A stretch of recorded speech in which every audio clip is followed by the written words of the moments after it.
स्वागतम सुस्वागतम। मित्र, वर्तमान स्थितीत तरुण पिढीविषयी असं म्हणावंसं वाटतं की काय देशील पुढच्या पिढीला तुझ्याकडे आहे नेमकं काय? काय देशील पुढच्या पिढीला तुझ्याकडे आहे नेमकं काय? इतकं वजन आहे डोक्यावर, रुतत चाललाय पाय।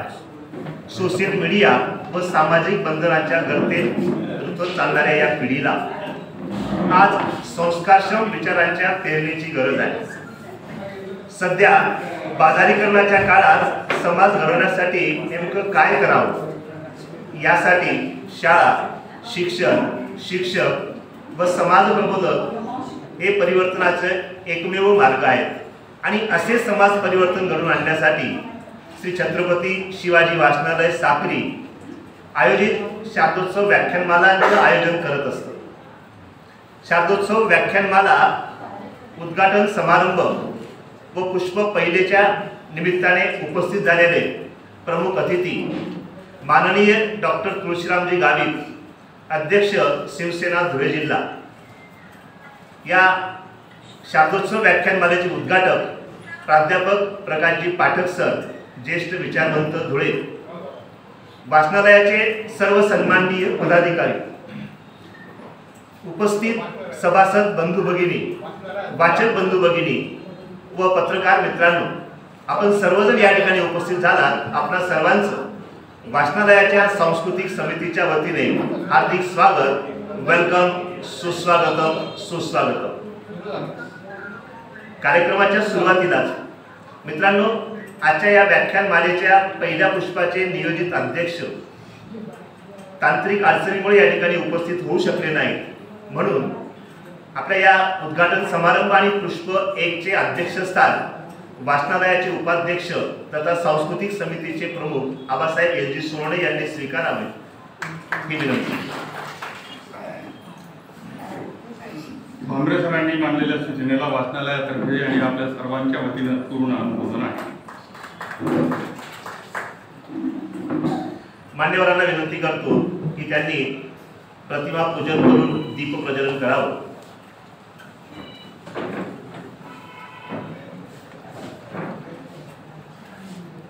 विद्येची आराध्य देवता माँ सरस्वती व स्वराज्याचे सुराज्य करणारा जाणता राजा छत्रपती शिवाजी महाराज यांच्या प्रतिमांचं पूजन व माल्यार्पण मान्यवर करीत आहेत।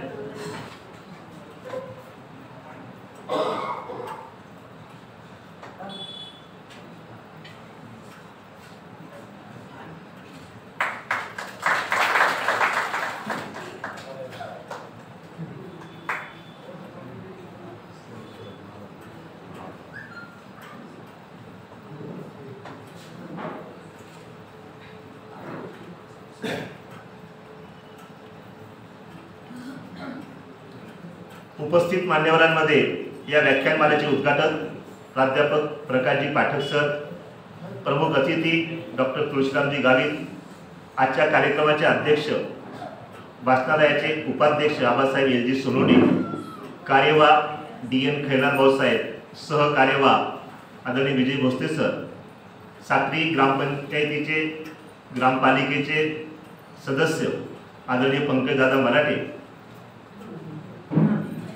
मान्यवरांना विनंती करतो की त्यांनी दीप प्रज्वलन करून शारदोत्सव व्याख्यानमाला 2024 औपचारिक उद्घाटन करावं। या कुंदेनु तुषहार रवला, या शुभ्र वस्त्रांचा, या वीणा वरदंड मंडित करा, या श्वेत पद्मासना, या ब्रह्माच्युत शंकर प्रभुदिवे देवै सदा वंदिता, सामान पाती सरस्वती भगवती, निशेष जाळ्या पहा। मान्यवर प्रतिमा पूजन करून शारदोत्सव व्याख्यानमाला 2024 याचं औपचारिक उद्घाटन करतायत।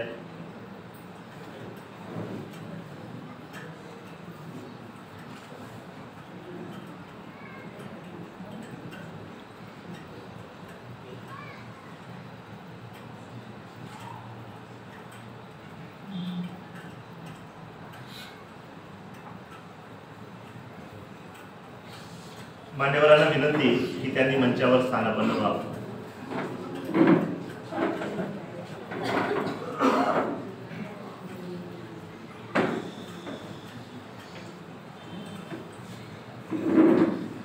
शारदोत्सव व्याख्यानमाला 2024 याविषयीची भूमिका मांडण्यासाठी मी आमंत्रित करतो वाचनालयाचे उपाध्यक्ष आबासाहेब एनजी सोमय्या.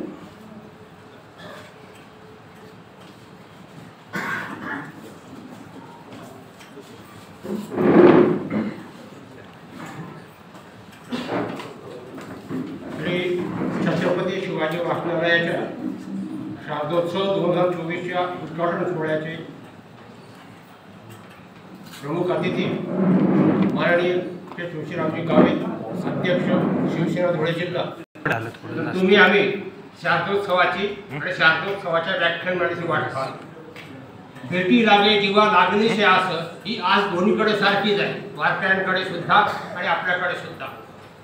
गुगल ब्रह्म, गुगल विष्णू, गुगल देव महेश्वरा, गुगल साक्षात परब्रह्म, तस्मै श्री गुगले नमः असा मोबाईल फोबिया झाल्याच्या काळामध्ये तुमचं इथं येणं हे आपल्या ऋणानुबंधाच्या गाठी ज्या आहेत त्या घट्ट झाल्याचं द्योतक आहे असं मला स्वतःला वाटतं.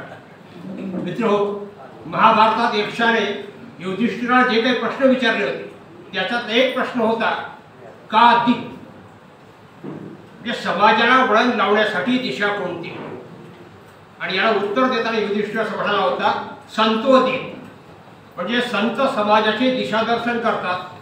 त्याचप्रमाणे व्याख्यानमालेसारखे शारदोत्सवासारखे ज्ञानसत्रही समाजाचे दिशादर्शन करतात, समाजाचं वैचारिक भरण पोषण करतात. आपला शारदोत्सव म्हणजे विचारांचा चैतन्यदायी उत्सव आहे. श्रोते हो, आपल्या शारदोत्सवाचे 24वे वर्ष आहे. माँ शारदा आणि छत्रपती शिवरायांचा आशीर्वाद, भक्त्यांचं शारदोत्सवाच्या प्रती आणि आपल्या व्याख्यानमालेच्या प्रती असलेलं प्रेम, तुम्हाराशी विचक्षण श्रोत्यांचा उत्स्फूर्त प्रतिसाद आणि संचालक मंडळाचे प्रामाणिक प्रयत्न याचा एक फलित आहे असं मला वाटतं. शारदोत्सवामध्ये आतापर्यंत 148 वक्त्यांनी आपले विचारांच्या संविधा या ठिकाणी मांडलेल्या आहेत. एकूण आपले विचार मुक्तपणे मांडलेले आहेत आणि श्रोत्यांनी या विचार करवणीचा मनसोक्त आनंद लुटलेला आहे. काल दीपा देशमुखांचं जग बदलणारे ग्रंथ असं पुस्तक वाचत होतं आणि त्यामध्ये अल्बर्ट आइन्स्टाईनचे एक वाक्य वाचल्यानं मला खूप भावलं ते आणि हे तुमच्याशी शेअर करावं असं मला वाटतं. त्यांनी काय म्हटलेलं आहे, तुम्हाला तुमची मुलं हुशार व्हावीत असं जर वाटत असेल तर तुम्ही त्यांना गोष्टी सांगा. पुढे ते म्हणतात, तुम्हाला खरंच तुमची मुलं जास्त हुशार व्हावीत असं वाटत असेल तर तुम्ही त्यांना जास्त गोष्टी सांगा, आणि तुम्हाला तुमची मुलं हुशार आणि बुद्धिमान व्हावी असं जर वाटत असेल तर तुम्ही त्यांना आणखी जास्त गोष्टी सांगा. आणि हे वाचल्यानंतर मला असं वाटायला लागलं आणि त्यातून आम्ही सगळं संचालक मंडळ या ठिकाणी असं म्हणतोय त्या चालीवर, तुम्हाला दररोजच्या व्यवहारातून क्षणभर विश्रांती हवी असेल तर तुम्ही व्याख्यान ऐका. तुम्हाला रोजच्या त्याच चाकोरीपेक्षा काही वेगळं करायचं असेल तर तुम्ही जास्त व्याख्यान ऐका. आणि तुम्हाला रोजच्या ताणतणावातून मुक्त व्हायचं असेल तर तुम्ही आणखी जास्त व्याख्यान ऐका. आणि तुमची ही सगळी भूक जी आहे, तहान जी भागवायला आम्ही समर्थ आहोत. फक्त तुम्ही येत राहा, आम्ही तुमच्यासाठी या प्रकारची व्यवस्था करत राहू. 7 दिवस चालणाऱ्या या ज्ञानयज्ञाचा आनंद लुटा आणि विचारांचं सोनं इतर जणांना वाटा. इतर जणांना वाटा म्हणजे साठवून ठेवू नका बस. मग सांगितलं की इतरांनी वाटेल, खरंच गेलं पाहिजे, छान होतं, आपण का नाही गेलो बस. इतर जणांना वाटा. आम्ही रोज आपल्या आगमनाच्या प्रतीक्षेत राहू. मी आता कार्यक्रमाची लिस्ट वगैरे जास्त वाढत नाही, फक्त एवढंच एक तुमच्याशी संवाद साधण्याचं निमित्त होतं. आणि भूमिका हीच होती की हे तुमच्यासाठी आहे, आमच्यासाठी आहे, आपल्या दोघांसाठी आहे. म्हणून तुम्ही येत राहा आणि जात राहा. म्हणजे यात्रा आणि जत्रा असं म्हणतात ना, त्यातनं येत राहा म्हणजे यात्रा असते, जात्रा म्हणजे जत्रा असते. म्हणजे आपली यात्रा आणि जत्रा सातत्याने चालू राहावं त्यासाठी पुन्हा एकदा सगळ्यांचं या ठिकाणी वाचनालयाचा उपाध्यक्ष या नात्यानं आणि सांस्कृतिक समितीचा प्रमुख या नात्यानं तुम्हा सगळ्यांचं मनपूर्वक या ठिकाणी अभिनंदनही करतो आणि खरंच सांगतो तुम्हा सगळ्यांना हे चित्र डोळ्यामध्ये साठवून घेताना मला झालेला विशेष आनंद जो असेल हा पहिल्या दिवशी व्यक्त करतो आणि हा दिवसेंदिवस वाढत जेव्हा जाईल ना दिने दिने नवम नवम तर शेवटच्या दिवशी आणखी व्यक्त करेल तेवढा तुम्ही बघा माझाही चेहरा पडलेला असेल आणि तुमचाही पडलेला असेल. तुम्ही लागला आज येताना आरशात बघून आला असाल ना तर आधी बघा आणि शेवटच्या दिवशी येताना बघून घ्या किंवा तुम्हाला कळेल की आपला चेहरा 7 दिवसात किती पडला आहे. धन्यवाद. धन्यवाद आबासाहेब. यानंतर अतिथी परिचय व सत्कार समारंभात आजच्या कार्यक्रमाचे अध्यक्ष आबासाहेब प्राध्यापक LG सोनवणे. आबासाहेब वाचनालयाच्या सांस्कृतिक समितीचे प्रमुख आहेत, मराठी अभ्यास मंडळाचे माजी अध्यक्ष आहेत. एक व्यासंगी अशा प्रकारचं व्यक्तिमत्व असलेलं आबासाहेब LG सोनवणे यांचं स्वागत आणि सत्कार वाचनालयाचे कार्यवाह आदरणीय DM खैरनार भाऊसाहेब यांनी करावा व आबासाहेबांनी सत्काराचा स्वीकार करावा ही विनंती.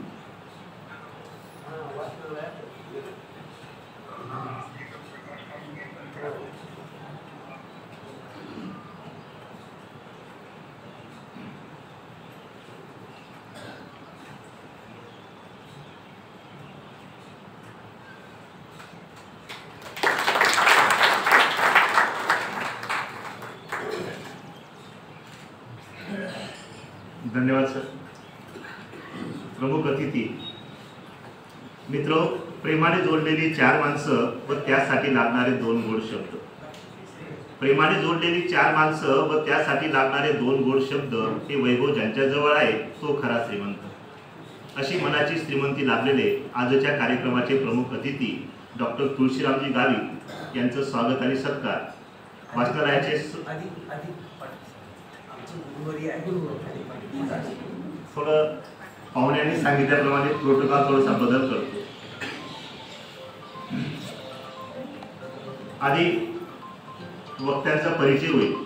वक्ता परिचयात मित्रांनो, ज्ञानानं श्रीमंत होणं आणि संस्कार वृद्धिंगत करणं, ज्ञानानं श्रीमंत होणं आणि सन्मान वृद्धिंगत करणं हे आपलं कर्तृत्व असतं.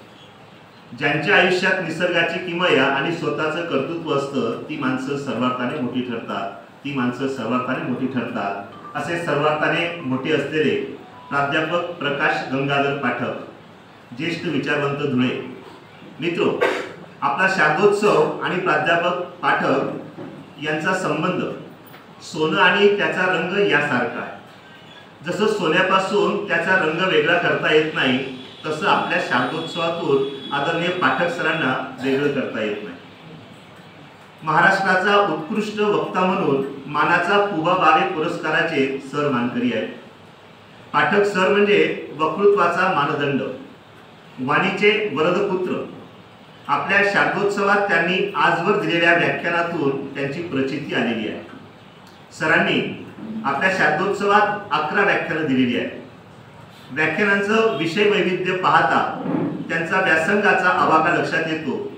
ती व्याख्यानं अशी: स्वामी विवेकानंद जीवन गाथा, थोरांच्या थोर माता, पसायदान, डॉक्टर आंबेडकर बहुजनांची आधारू, स्वराज्य ते सुराज्य, देशभक्तांच्या धर्मपत्नी, महात्मा गांधी व लाल बहादूर शास्त्री एक अनुबंध, अज्ञात स्वातंत्र्यवीर सावरकर, भारतीय अर्थव्यवस्थेतील मंदी, स्त्री शक्तीच्या पाऊलखुणा व अमृत काळातील पंचसूत्रे.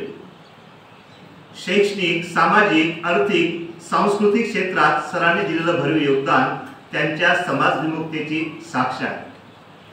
राज्यात, देशभरात आणि परदेशात त्यांनी आजवर 4000 व्याख्यानं दिली आहेत. महाराष्ट्रातील विविध विद्यापीठांच्या प्राधिकरणांवर तसेच विविध सामाजिक, शैक्षणिक, सांस्कृतिक समित्यांवर त्यांनी काम केलं. अशा या आपल्या सर्वांच्या काळजातल्या माणसाचा वाचनालय व सांस्कृतिक समितीच्या वतीने वाचनालयाचे उपाध्यक्ष तथा आजच्या कार्यक्रमाचे अध्यक्ष आबासाहेब LG सोनवणे सरांनी पाठक सरांचा सन्मान करावा व सरांनी त्या सन्मानाचा स्वीकार करावा ही नम्र विनंती.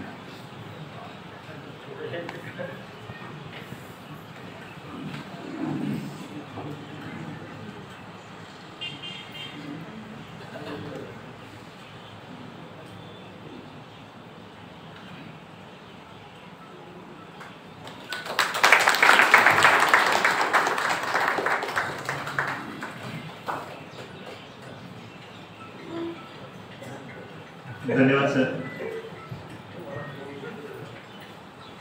यानंतर आजच्या कार्यक्रमाचे प्रमुख अतिथी डॉक्टर तुळशीरामजी गावित, अध्यक्ष धुळे जिल्हा शिवसेना यांचं स्वागत आणि सत्कार वाचनालयाचे सहकार्यवाह आदरणीय विजय भोसले सर यांनी करावा व गावित सरांनी सत्काराचा स्वीकार करावा ही नम्र विनंती.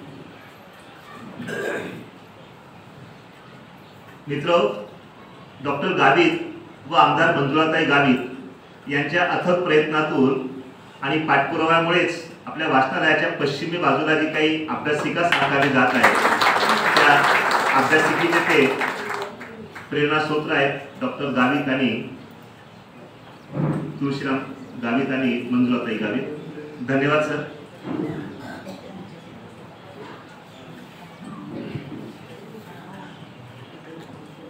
प्रत्यक्ष व्याख्यानाला सुरुवात करण्यापूर्वी आजचे प्रमुख अतिथी आपण सगळ्या उपस्थित श्रोत्यांशी संवाद साधणार आहेत.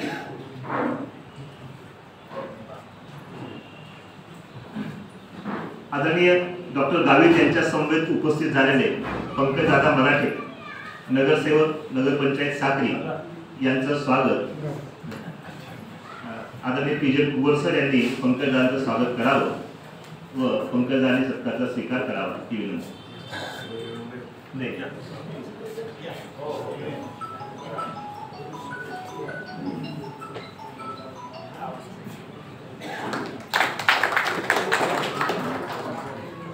धन्यवाद सर.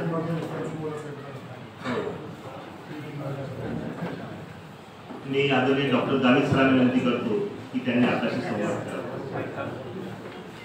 चालू आहे.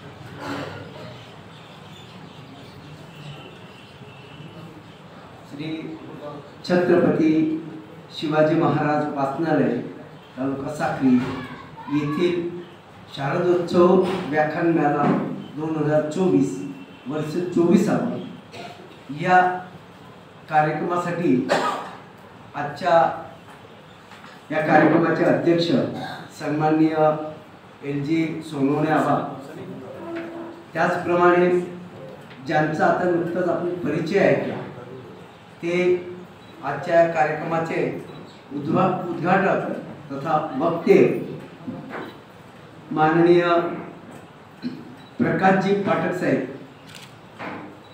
व्यासपीठावर उपस्थित असलेले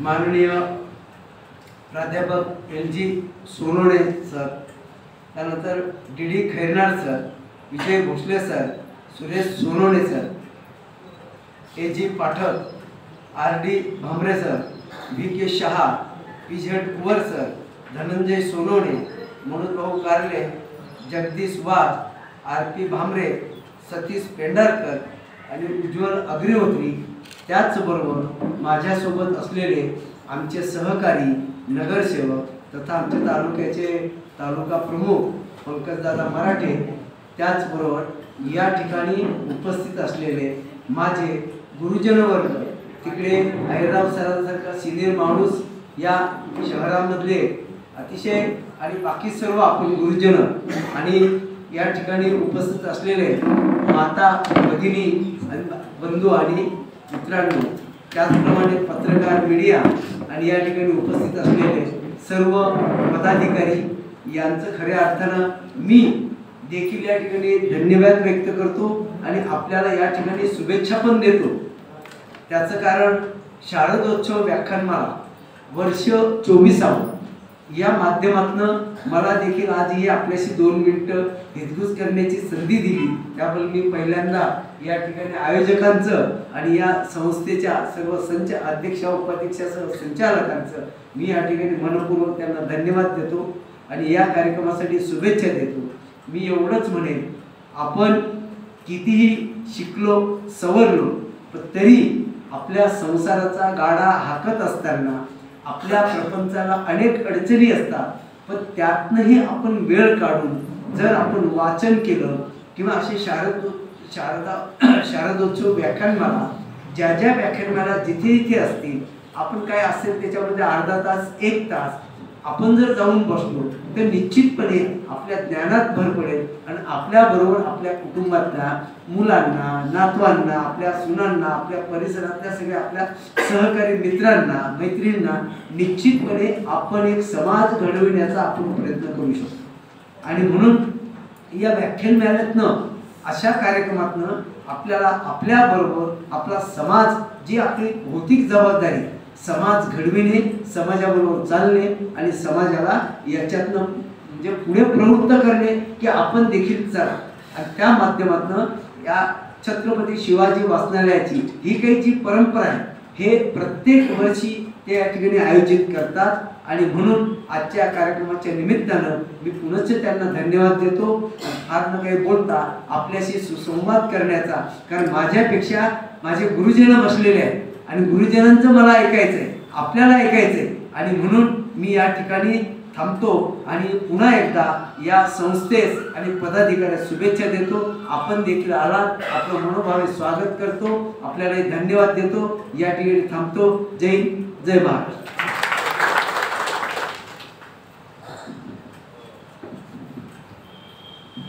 धन्यवाद सर. मित्रो, यानंतर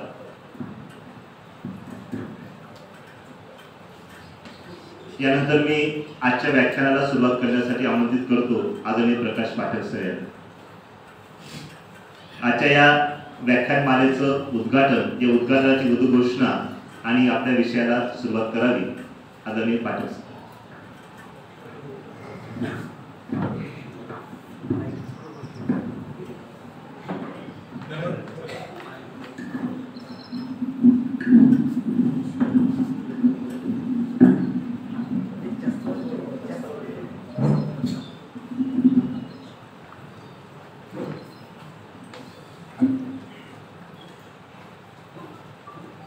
गेल्या 24 वर्षापासून अत्यंत कष्टपूर्वक चालवलेल्या या ज्ञानसत्रात यावर्षीच्या व्याख्यानमालेच्या कार्यक्रमासाठी आपण सर्वांना पहिल्या पुष्पासाठी प्राप्त झालेले अध्यक्ष आणि ज्यांचं या व्याख्यानमालेमध्ये फार मोठे योगदान आहे, ही व्याख्यानमाला सातत्याने राबवण्यासाठी त्यांचं मन या व्याख्यानमालेमध्ये खूप गुंतलेलं आहे, असे माझे परमस्नेही आबासाहेब सोनवणे यांनी अल्प शब्दात आपल्या सगळ्यांना आता उद्बोधित केलं. माननीय डॉक्टर तुळशीरामजी गावित, व्यासपीठावरील सारे मान्यवर, माझ्या समोर बसलेले सारे मान्यवर, वडीलधारी मंडळी, मातांनो, बंधूंनो आणि भगिनींनो,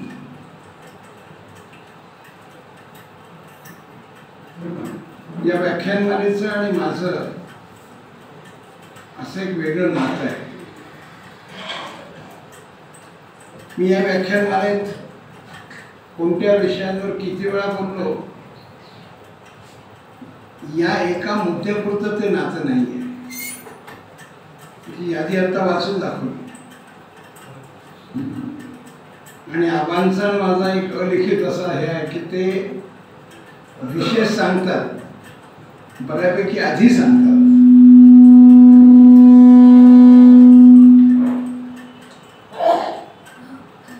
यावर्षी तर मी परदेशात असताना मला विषय सांगितला आणि तारीख ठरवली, मी परत येणार होतो तोपर्यंत, आणि मी म्हटलं की मी येईन कार्यक्रम. त्याचं एक कारण आहे. अगत्याने जेव्हा बोलवलं जातं तेव्हा नकाराचा प्रश्न नसतो. दुसरं कारण असं आहे की मी पुष्कळ व्याख्यानमालेत जातो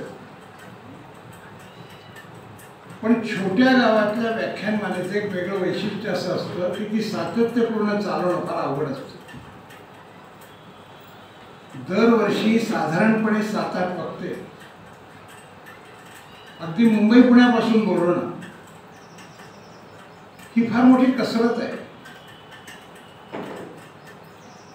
आणि अशा व्याख्यानमाला महाराष्ट्रामध्ये छोट्या गावात जास्त चांगल्या प्रमाणात चालतात. अशी व्याख्यानमाला अंमळनेरला चालते, अशी व्याख्यानमाला चाळीसगावला चालते, चोपड्याला चालते, यावलला चालते. म्हणजे मी गावांची नावं अशासाठी सांगितली की गावं छोटी आहेत. एकही जिल्हा स्थान असलेलं गाव नाही मी आत्ता सांगितलं. पण तिथली जी मंडळी आहे स्थानिक ती या विषयाला वाहून घेतात. म्हणजे आजच्या कार्यक्रमाचं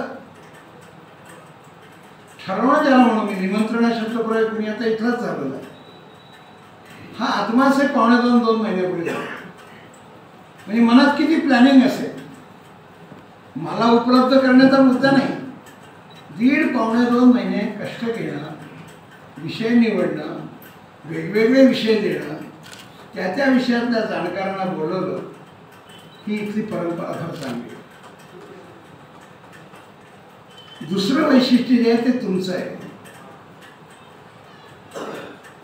एवढ्या मोठ्या प्रमाणामध्ये श्रोतृवर्ग आठवडाभर मी वेगवेगळ्या दिवशी आलेलो आहे व्याख्यानामध्ये. पहिल्या दिवशी आले, शेवटच्या दिवशी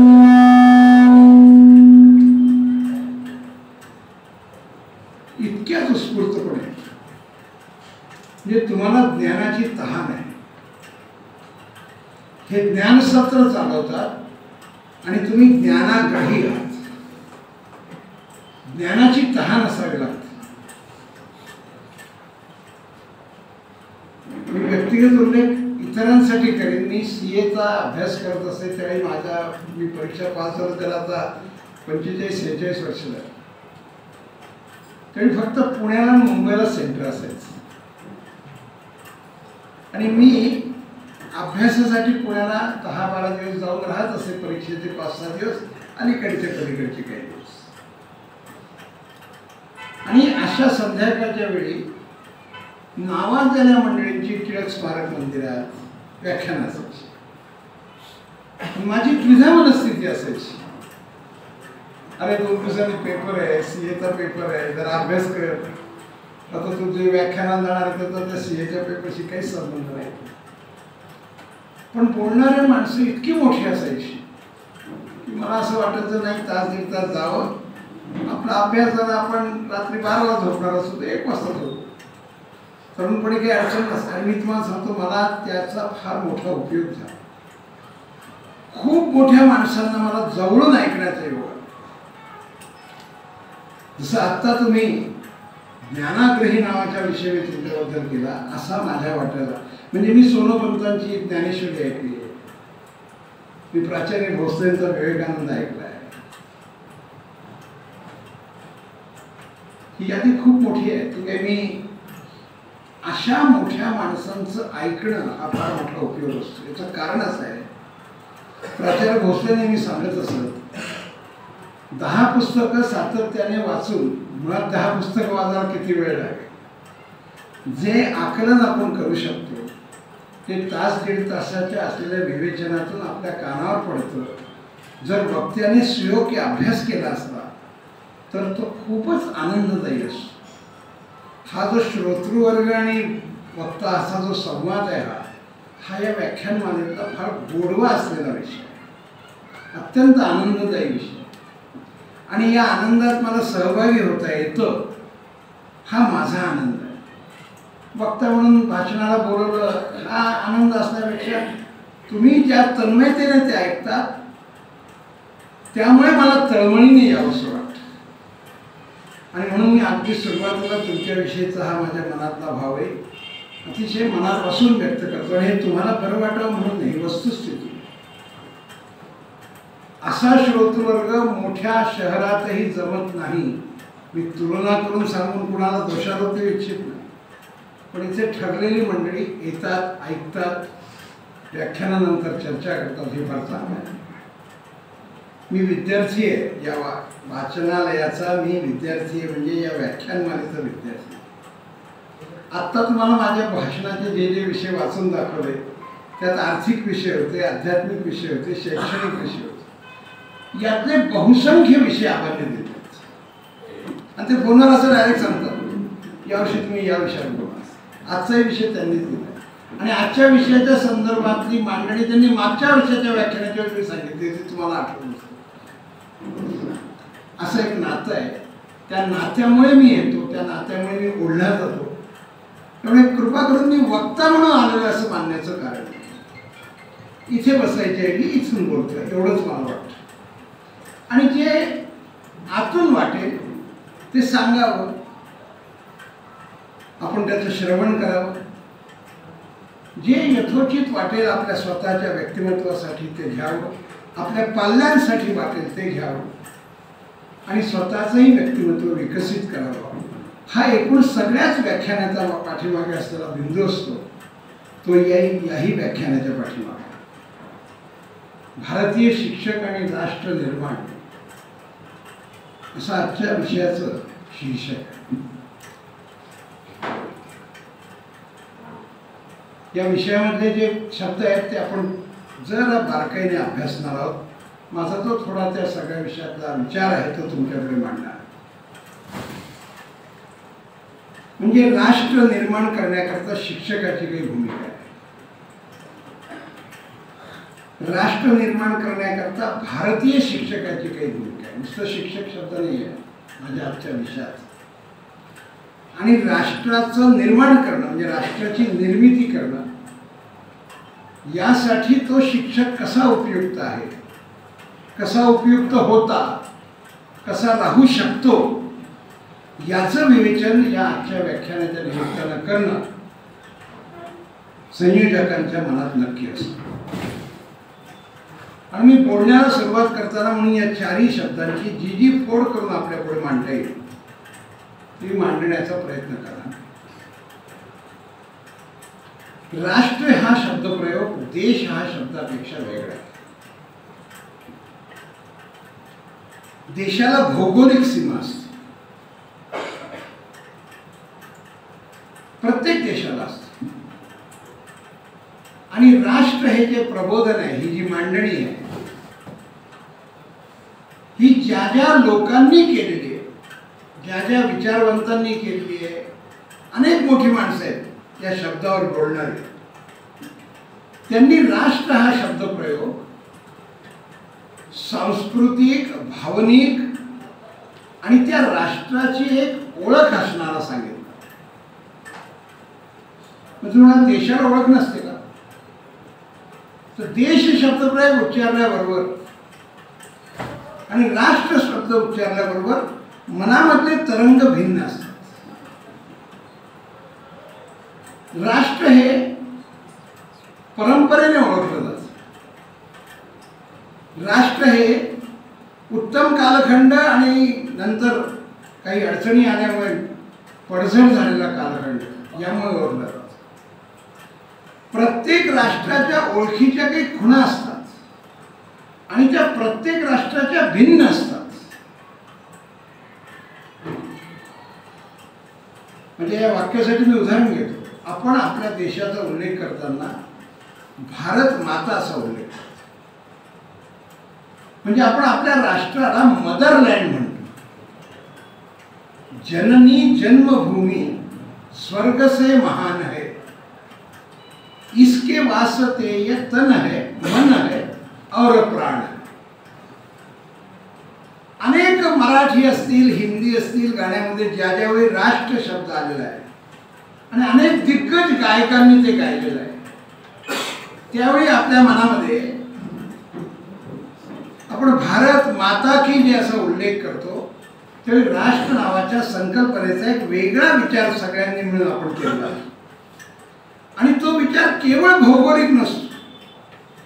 काश्मीर पासून कन्याकुमारी पर्यंत आहे, द्वारकेपासून बंगालच्या उपसागरापर्यंत आहे, या बाउंड्रीज आहेत. प्रत्येक देशाला, याला कोणताही देश अपवाद नाही ना, प्रत्येक देशाला त्या देशाच्या निर्मितीची काही पदचिन्ह असतात. हा शब्दप्रयोग आता नवरात्रात स्पष्ट करायचा तर आपण नवरात्रामध्ये आपल्या सगळ्या भगिनी घरी जेव्हा काही आत्ता सगळी मांडणी करतात तर त्या देवीच्या पदचिन्हांची मांडणी करतात, पद ठेवतात. म्हणजे तो एक विचार आहे. नवरात्रातला जो विचार आहे तो शौर्याचा विचार आहे, अन्यायाला प्रतिकार करण्याचा विचार आहे. आणि हे सगळं करताना दयाबुद्धी, मायाबुद्धी, ज्ञानबुद्धी सांभाळून करण्याचा विचार आहे.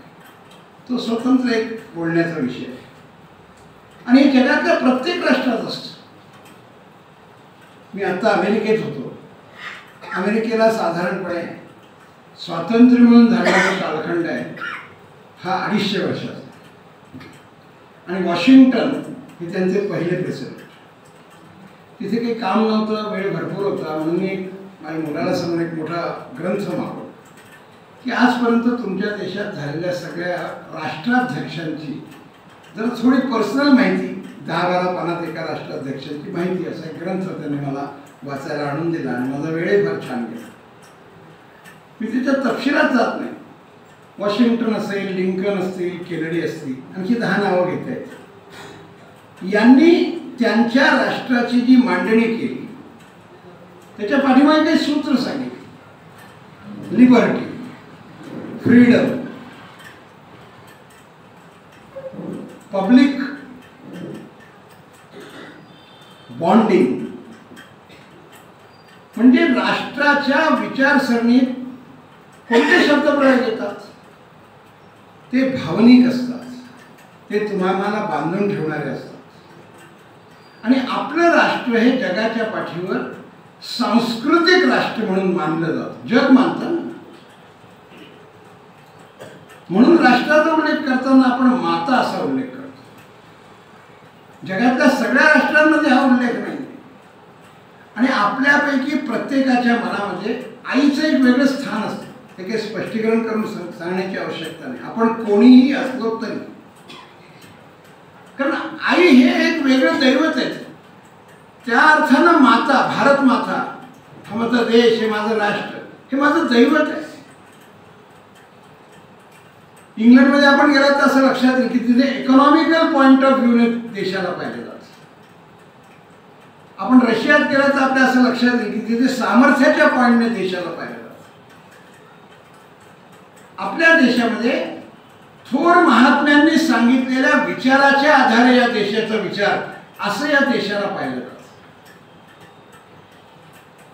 म्हणजे शंकर राम विवेक की माता, वेद उपनिषद की है तू दाता. हे वर्णन ज्या कवीने केलं त्या कवीच्या मनामध्ये या देशाची, या राष्ट्राची एक भूमिका आहे. म्हणजे हे राष्ट्र ज्याला आम्ही माता म्हणतो ते आईच्या स्वरूपात हे राष्ट्र, याचा अर्थ असा आहे की जे संस्कार करणार राष्ट्र,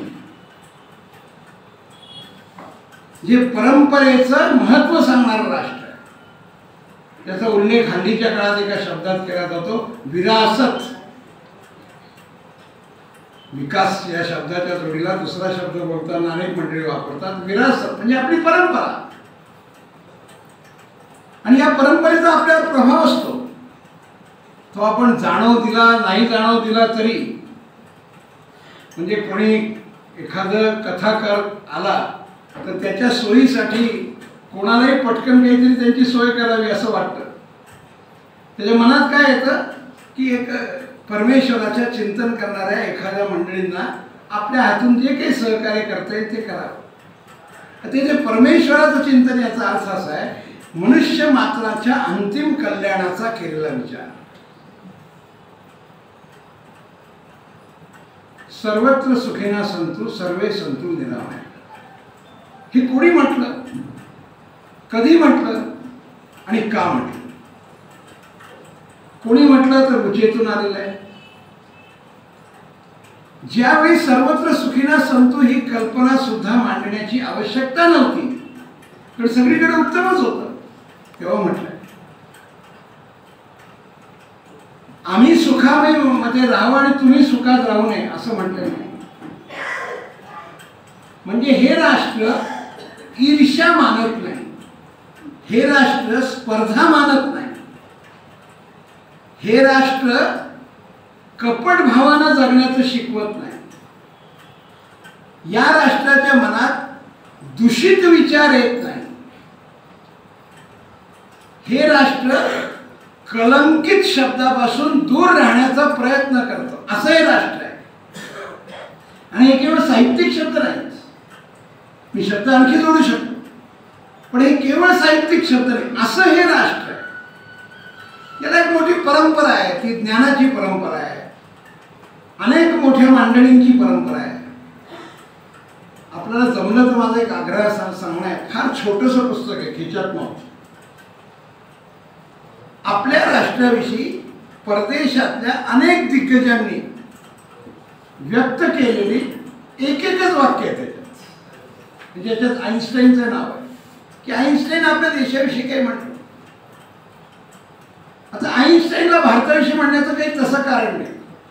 दुसरी गोष्ट, ज्यावेळी म्हटलं त्यावेळीच भारत देशाची स्थिती फारच वाईट होती.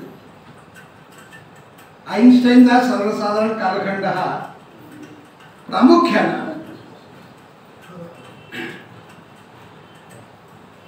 विवेकानंदांच्या कालखंडांच्या जवळपास. आपण हे लक्षात घ्या.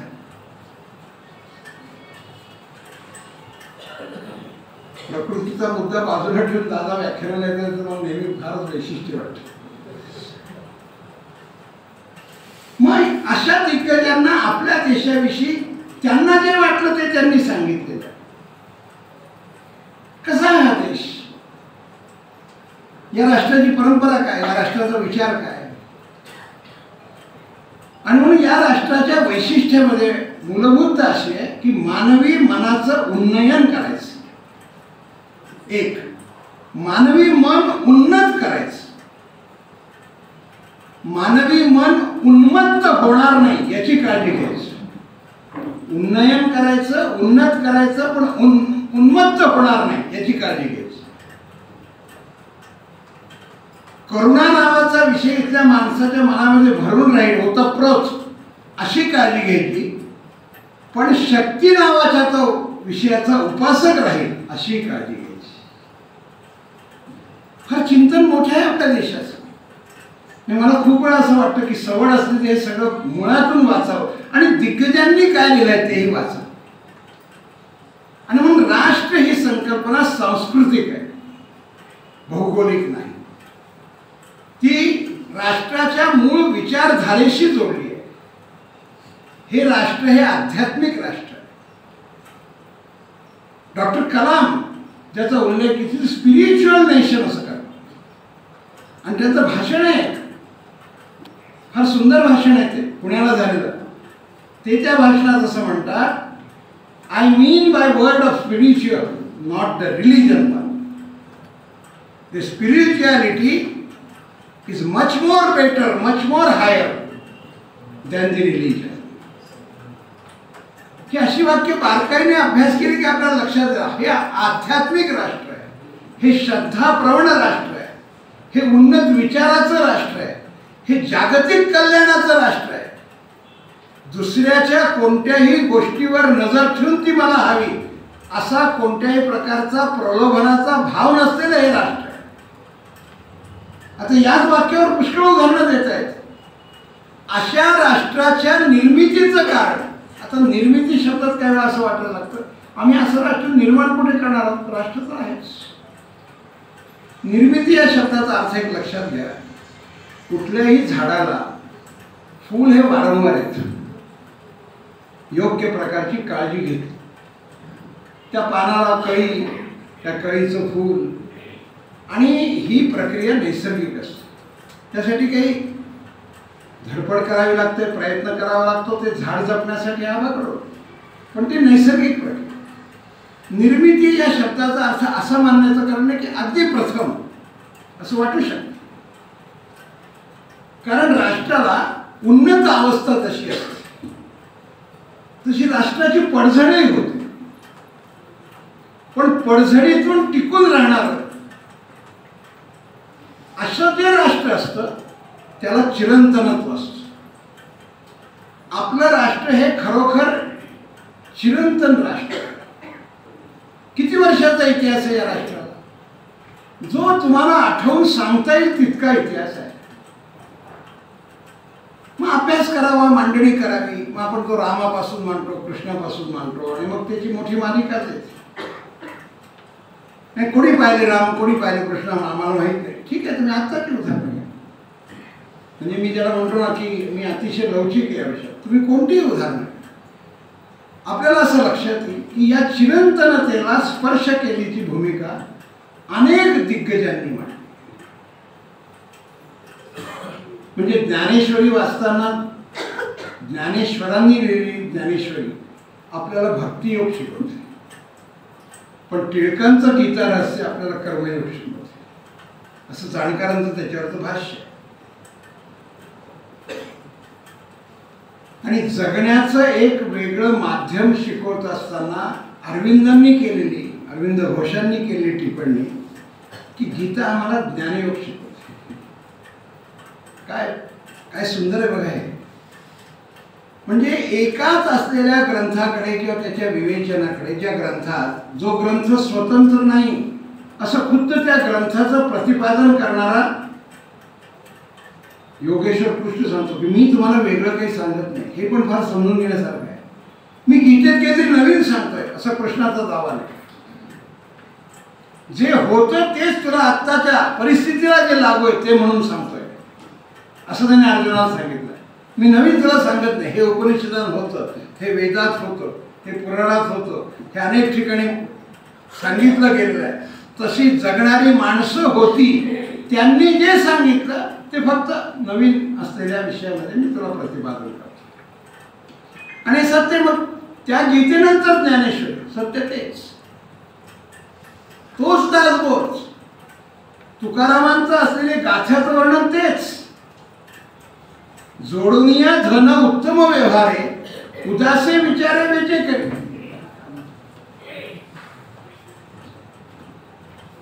संकोच होतो, मोठी माणसं नमस्कार करतात.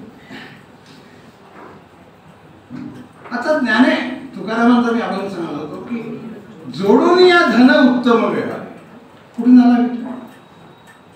हा अर्थाचा कल्याणकारी विचार आहे. हा अर्थाचा उत्तम दृष्टिकोन देणारा विचार आहे. म्हणजे धन हे जोडायचं असतं, पण कसं जोडायचं असतं? जोडुनिया धन उत्तम व्यवहार. येऊ द्या असं नाही. येऊ द्या शब्द जर घेतला तर तुकारामांचा उत्तम व्यवहार शब्द जोडला नाही गेला. जोडुनिया या शब्दाचा पुन्हा एक अर्थ आहे. जोडताना दोन वेगळ्या गोष्टी आहेत त्या जोडायच्या, म्हणजे प्रयत्न आहे. 10 रुपयातले 8 रुपये खर्च कर, 2 रुपये वाचवले, जोडुनिया धन. 100 रुपये काही तुला काय करायचं, राहिले बघ 5 रुपये, जोडून नाही. विचार करून वाचवलेले म्हणजे जोडून. फार सूक्ष्म हे सगळं. आणि हे वेगळं नाही. मला जे तुम्हाला सांगायचं हे वेगळं नाही. वेगवेगळ्या मंडळींनी वेगवेगळ्या पद्धतीने वेगवेगळ्या कालखंडात समाजाला उपयुक्त असं सांगितलं. एक पुस्तक माझ्या वाचनात आलं होतं. त्या पुस्तकाचं शीर्षक असं होतं, वेदातील राष्ट्रदर्शन. तर वेदात कुठे आलं बरं राष्ट्र? आणि हे राष्ट्र यामुळे टिकून आहे, याला जागतिक मान्यता आहे. आणि मान्यतेचा कुठे प्रश्न आहे? प्रत्यक्ष टिकून आहे. तुम्ही 5000 वर्ष, 7000 वर्ष, 10000 वर्ष, किती वर्ष म्हणतात, शिल्लक आहे. अनेक राजवटी उलटून गेल्या. अनेक क्रांती झाल्या कारणामुळे जगातली राजवट संपुष्टात आहे. सम्राट संपले. सम्राटांनी निर्माण केलेली साम्राज्य गेली. पण जे या राष्ट्राच्या भूमिकेशी जुळून राहिले, त्यांचे साम्राज्य शिल्लक राहिले की नाही हा मुद्दा नाही. त्यांचे साम्राज्य प्रसंगी भंग पावले असतील, तुटली असतील, तिथे काही शिल्लक नसेल, पण तिथे गेल्यानंतर तुम्हा आम्हाला नमस्कार करावा असं वाटतं. माती आहे तिथे. काय रायगडावर, काय पन्हाळगडावर. आत्ता झालेली सगळी नवीन जी काही दुरुस्तीची योजना असते ते सोडतात. तिथे काय, काही मोठ्या इमारती आहेत, काही भव्यता आहे, काही सुंदरता आहे, अरे पावित्र्य जिथे असतं ना तिथे सगळे शब्द कमी असतात. असा एक राजा होता जो आमचा राजा होता, ज्याच्या वागण्याकडे पाहिल्यानंतर मी मगाशी सांगितलं ना, निष्कलंक, निष्कपटी, निरागस असे अनेक शब्द ज्या राजाला लावता येतात, म्हणजे या भूमीला अभिप्रेत असलेल्या राष्ट्र संकल्पनेशी जोडता येतात, असा एक राजा होता. आणि म्हणून आपल्यावर जबाबदारी, निर्मिती या शब्दावर मी बोलतोय, निर्माण माझ्या व्याख्यानातला जो शब्द आहे की मला हे चांगलं निर्माण करायचंय. चांगलं असेल वाढवायचंय, नसेल तर होतं ते पुन्हा मांडायचं. त्याला काही विकृत स्वरूपात असेल तर त्याची विकृती दूर करायची. हे सगळं म्हणजे निर्मिती आहे. एखादा पदार्थ गृहिणी करते त्यावेळी एखादा पदार्थ करताना असं वाटतं की यातल्या एक दोन गोष्टी जरा थोडी गडबड झाली, मीठ जास्त झालं, तर त्या चवीला विकृती आली. तिच्या असलेल्या स्वयंपाकाच्या कौशल्याने आता खारटपणा कमी करण्याचं दुसरं माध्यम नसल्या कारणामुळे ती काहीतरी वेगळ्या प्रकारचा त्या भाजीत काहीतरी प्रयोग करते आणि आपण जेवायला बसल्यानंतर ते खारट आहे असं राहत नाही. या निर्मितीला विकृती दूर करण्याची प्रक्रिया म्हणतात. आणि आपण छोट्या छोट्या गोष्टी जे अनुभवतो, काय ते दाण्याचं कूट टाकेल, आणखी काय करेल, तिला जे वाटेल ते करेल, पण ती बरोबर ते करते. विकृती दूर करणं, प्रकृती वृद्धिंगत करणं. आणि संस्कृतीमध्ये वर्धिष्णुता,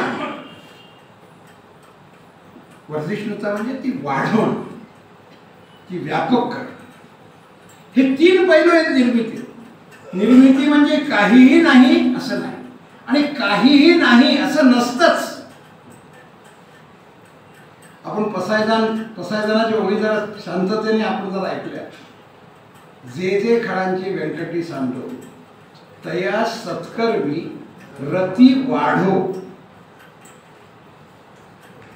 असं त्यांचं शब्द. प्राचार्य शेवाळकर त्याच्यावर फार सुंदर एक भाषण जळगावला झालं आणि ते भाषणात असं म्हणतात किंवा ज्ञानेश्वरांनी वाढो शब्द का म्हटलं. असं ज्ञानेश्वरांना काही असं म्हणता येत नाही की त्यांना दुसरा शब्द सुचला नसेलच. वाढो का म्हटलं, निर्माण हो, आणखी काही दुसरा शब्द काय. वाढो याचा अर्थ जे आहे ते वाढतं, म्हणजे आहेच.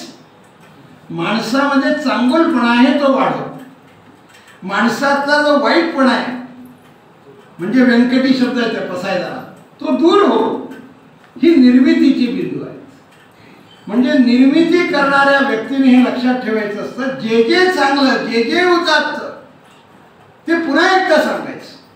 आणि उदात्ततेला दुसऱ्या कोणत्याही गोष्टीचा स्पर्श नसतो. कष्टानं कर्तृत्व विकसित झालं, या विधानाला ती व्यक्ती कोण आहे याच्याशी ते जोडलं जात नाही. कारण कष्टानं वर्धिष्णुता हा मूलभूत गुण आहे. तो मला लागू आहे दुसऱ्याला लागू नये असं होत नाही. तत्वज्ञानाच्या भाषेमध्ये याला युनिव्हर्सल फिलॉसॉफिकल व्हॅल्यूज असा शब्द आहे. तत्वज्ञानानं वापरलेला हा शब्द आहे. आणि मग या गोष्टी करायच्या असतील म्हणजे असं राष्ट्र जे चिरंतन आहे, आध्यात्मिक आहे, श्रद्धेवर आधारलेलं आहे, सगळ्या जगाचा विचार करणार आहे. आणखी मुद्दे पुष्कळ सांगता येतील, आपल्या सगळ्या मुद्द्यांना स्पर्श करायचा. आणि ते मी मगाशी सांगितलेलं 3 बिंदूतून निर्माण करायचं. चांगलं वाढवायचं, वाईट काढून टाकायचं, गडबड झालेल्या ठिकाणी दुरुस्त करायचं. कोणीतरी आम्हाला आमच्या कार्यक्रमात काय वेळा असं म्हणायचं, अहो सर त्या सायकलचे घंटी सोडून सगळेच पार्ट वाजतात, आता तिला कसली दुरुस्ती करायची. हे वाक्य विनोदी आहे, व्याख्यानात मांडता येतं. दुसरा मनुष्य त्याला असं म्हणतो की ठीक आहे, घंटी सोडून सगळे वाजतात, घंटी वाजत नाही ना, हळूहळू आपण एक एक एक एक करत करत असं करू की घंटी वाजत नाही आणि बाकीचे. गांधी आहेत, विवेकानंद आहे, हे मी साधारण त्यांच्या जन्मतारखानुसार क्रम सांगतोय. सावरकर आहेत, अरविंद आहेत, टिळक आहेत, गांधी आहेत. आणि पुढे आतापर्यंत ती परंपरा चालू आहे. याचा अर्थ काय? मी या राष्ट्राला, मला या राष्ट्रानं जे प्रेरित केलेलं आहे ते पुन्हा एकदा जागवण्यासाठी माझं काम करणार आहे. हजारो वर्षाच्या इतिहासात या देशात हे झालंय आणि या देशाला, या इतिहासाला मी आता तुम्हाला एक साधारणपणे जवळजवळ 5,000 वर्षातल्या महत्वाच्या व्यक्तिमत्वांचा उल्लेख करून मांडणी केली. पण याच्यामध्ये शिक्षकाचं काय महत्व आहे? भारतीय शिक्षकाचं काय महत्व आहे? शिक्षक म्हणजे मला आबांना अशासाठी धन्यवाद द्यायचे की त्यांनी जाणीवपूर्वक बहुतेक शब्द वापरला भारतीय, कारण एक विचार आहे त्याच्या पाठीमागे, एक दृष्टिकोन आहे आणि त्या दृष्टिकोनातून हे राष्ट्र टिकून राहत. दुसऱ्यांचा विचार मी प्रथम करेन, माझा विचार मी नंतर करेन, ही सांगणारी 4 माणसं असतात. घरात आई वडील आणि वडीलधारी. आता तेही प्रमाणे कोण कुटुंब नावाचा विषय बदलल्यामुळे बदललाय. शाळेतलं शिक्षक आणि शाळा आणि समाजातलं वातावरण. थोर पुरुषांच्या जीवनाचा जर सूक्ष्म अभ्यास केला तर आपल्याला असं लक्षात येईल की या 4 घटकांनी शिक्षकाच्या भूमिकेतून व्यक्तींना घडवलं आहे. हे शिक्षक या शब्दाचं भारतीय विवरण. शिक्षक म्हणजे वर्गात जो विषय शिकवतो तो आहेच, पण फक्त तो असा नाही. जो तुम्हाला दृष्टिकोन देऊन जातो. आम्हाला एक शिक्षक होते, मी तुम्हाला साधारणतः 55-60 वर्षापूर्वीचं सांगतो आणि मला आत्ताही आठवत आहे म्हणून 55-60 वर्ष सांगतो. त्यावेळी स्पेशल अंकगणित असा एक विषय असायचा आणि त्या स्पेशल अंकगणिताच्या विषयात काय तर फार कठीण पेपर काढायचे त्यावेळी. आमच्या वर्गात काहीतरी 32-33 मुलं होते, 30 मुलं नापास आणि आम्ही 3 मुलं पास. ते पेपर वगैरे वाटले गेले आणि मला 50 पैकी 39 मार्क मिळाले. आता त्या वयानुसार काय वाटलं, वर्गात पहिला आहे बाबा होतोय. जाताना सर असं म्हणाले, थोड्या वेळाने जरा मला येऊन भेट. तर मला असं वाटलं की वर्गात कौतुक करायचं कदाचित तास संभ्रमून राहिलं असेल, पण छान मार्क मिळाले म्हणून काहीतरी कौतुक करायला बोलवलं आहे. पहिल्यांदा त्यांनी असं म्हटलं की तुला चांगले मार्क मिळाले असे इतरांच्या दृष्टीने तुला वाटत असेल आणि इतरांनाही वाटत असेल, ते काही खरं नाही. आम्ही जे काही आमचं रथ जरा वर चालला होता तो जमिनीवर. आणि ते असं म्हणाले की 11 मार्क तुझे गणितात गेले याचं तुझ्या चेहऱ्यावर काहीच शल्य नाही. 39 मिळाल्याचा आनंद आहे आणि 50 पैकी होते मार्क. 11 मार्क गेले तर तुझ्या चेहऱ्यावर काही दुःख नाही. तुला मी माझा विद्यार्थी मानत नाही. ते पहिल्या आल्यावर मिळालेलं बक्षीस तुला मानत नाही. आता रडक्या चरणी आम्ही त्या रूम मधून बाहेर पडलो आणि असं त्यांच्या म्हणण्यात तथ्य आहे. घडवण्याची प्रक्रिया करणारा मनुष्य शिक्षक असतो. छोटे छोटे विषय संस्काराचे असतात. आता हे माल्यार्पण करायचं याचा अर्थ काय? सरस्वतीला छत्रपतींना माळा नाही घालतात. ते काय सांगायला येतात का मला माळा घालायचं? कशासाठी करायचं? तुला कोणाच्या तरी पुढे नमण्याची सवय पाहिजे.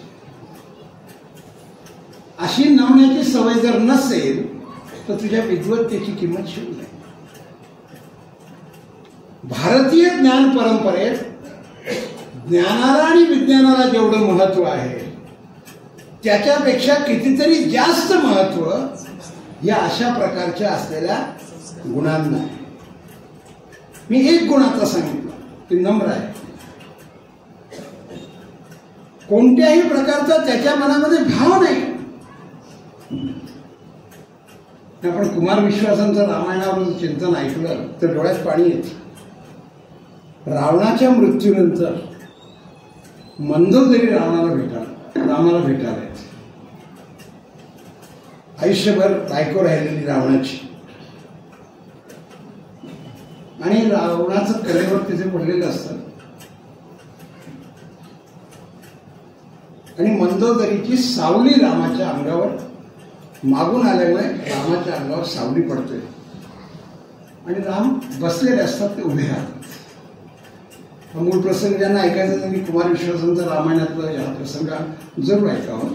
आणि केवळ त्यांचाच असं नाही, अनेक पुष्कळ ठिकाणी आहे.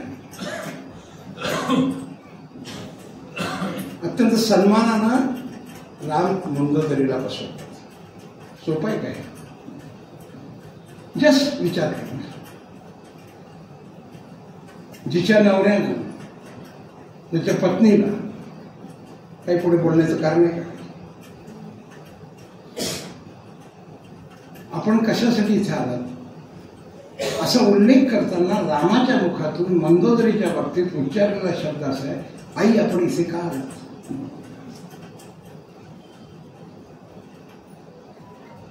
ही आपल्या देशाची आध्यात्मिक उंची आहे. म्हणून हे राष्ट्र चिरंतन असा शब्दप्रयोग म्हणजे साहित्यिक नाही आहे.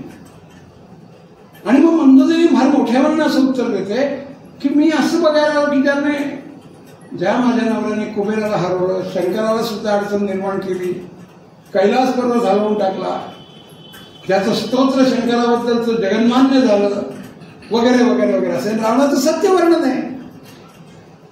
अशा रावणाला हरवणारा किंवा मारणारा कसा आहे ते मी पाहिला. आणि राम त्याचं उत्तर देण्याच्या अगोदर बिभीषण बसलेला असू दे, राम त्याचं उत्तर देत नाही, बिभीषण देत नाही, मंदोदरीचं उत्तर असं देते जे मी मगाशी सांगितलं. ही भूमिका चिरंतन असते, लक्षात ठेवत. ही भूमिका टिकणारी असते. गांधारी कृष्णाला शाप देते, कृष्ण गांधारीचा शाप स्वीकारतो. आपण ज्येष्ठांनी तरी या कथा फार बारकाईने पाहिल्या पाहिजे. आणि गांधारीचा शाप असा आहे की त्या प्रसंगात तपशिलात जात नाही. आता शाप असा आहे की तुझ्या कुळाचा नाश हो.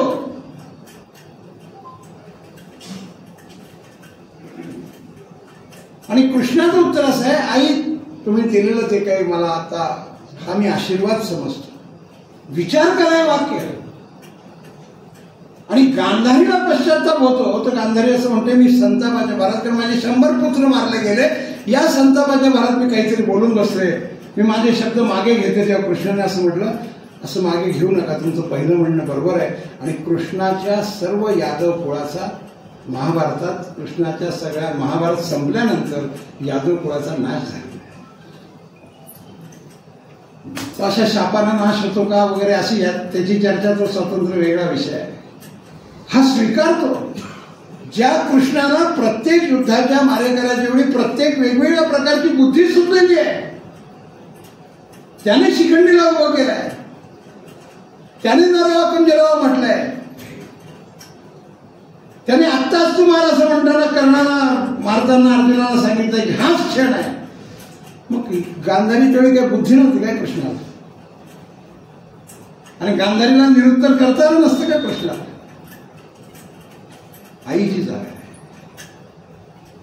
मित्रांनो, हे विसरलो म्हणून आपल्या देशामध्ये आमच्या बहिणींना संरक्षण द्या असं म्हणण्याची पाळी आली. आपला मी वर्णन तुम्हाला करून सांगतो, क्षणभर वर्णन ऐकताना आपला विश्वास नाही बसणार. तारुण्यात आलेली एखादी माझी भगिनी ताजमहाल पाहायला गेलेली असताना ताजमहालाच्या असलेल्या प्रांगणात सुंदर चंद्राच्या खाली निद्रिस्त झाली. मंजूळ असलेल्या यमुनेचा वारा तिच्या अंगावरून वाहतो आहे. त्यावेळी जिच्या रेशमी साडीच्या रेशमी पदराच्या रेशमी धाग्याला स्पर्श करण्याची इच्छा निसर्गाच्या वाऱ्यात निर्माण होत नाही, त्या देशाचं नाव भारत आहे. हे माझं वर्षन नाहीये मित्रांनो. हे मी बोलताना सुद्धा थोडा सद्गतीत होतो. म्हणून मी सुरुवातीला मगाशी एक कविता सांगितली, शंकर राम अविवेक की बात. आम्ही लहानपणी कविता ऐकत आपले शिक्षक भारावून शिकवायचे. माझ्या करिअरमध्ये नंतर त्याचा काही संबंध नाही, मी व्यवसायाने चार्टर्ड अकाउंटंट आहे. पण अजून मला त्या कविता आठवतात ज्या आमच्या शिक्षकांनी शिकवल्या. चंदन हीच देश की माती. तर मातीला चंदनाचा सुगंध असतो का असं म्हणताना ते शिक्षक आम्हाला सांगायचे, असतो. पहिला पाऊस पडल्यानंतर येणारा मातीचा सुगंध घेऊन पहा, तो चंदनाला पराभूत करतो, अशी शिकवायचं. मला तर खूप वेळा असं वाटतं मी चार्टर्ड अकाउंटंट आहे की दुसरं काही टेस्ट आलं असतं, साहित्यात जास्त बरं झालं असतं. त्याकडे मोड करायची, तुझं बरोबर आहे की माझं बरोबर आहे सांगत तसंच, आणि तुझं चुकलं तर तुझीच केस सोडून आणतो, त्याचेच पैसे मला द्या असं म्हणायचं. हा सगळा आनंद का चंदन हीच देश की माती. तपोभूमी हर ग्राम है, तपोभूमी हर शहर है असं नाही म्हटलं.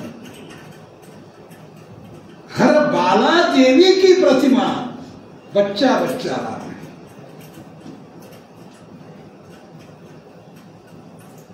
मला सांगा, असं आम्ही काव्य ऐकलं, आमच्या मनातला भाव काय निर्माण. मला फार घाई होती. मला ग्वाल्हेरला रेल्वे स्टेशनवर ट्रेन पकडायची होती, वेळ फार कमी होती. कार्यक्रमाला गेलो होतो. संयोजकांनी मला रस्त्यावरून जाताना सांगितलं, प्रकारची एक छोटी विनंती आहे. काय विनंती? आपण एक 5 मिनिटं इथे थांबलो बाळ. मग म्हटलं वेळ नाही आहे, ट्रेन चुकेल. नाही, तुमची ट्रेन चुकणार, सगळी व्यवस्था करू. तर माझ्या मनात धाकधूक होती की आता ट्रेन चुकून जाईल वगैरे. मी काय काळजी करू नका. ठीक आहे, तर संयोजक म्हणते आहे, मग जायचं कुठे? त्याच्यामुळे इथे झाशीच्या राणीचा अंत झाला आहे. मग मी म्हटलं तर ती ट्रेन चुकली जायचं, पुढचं काय व्हायचं असेल.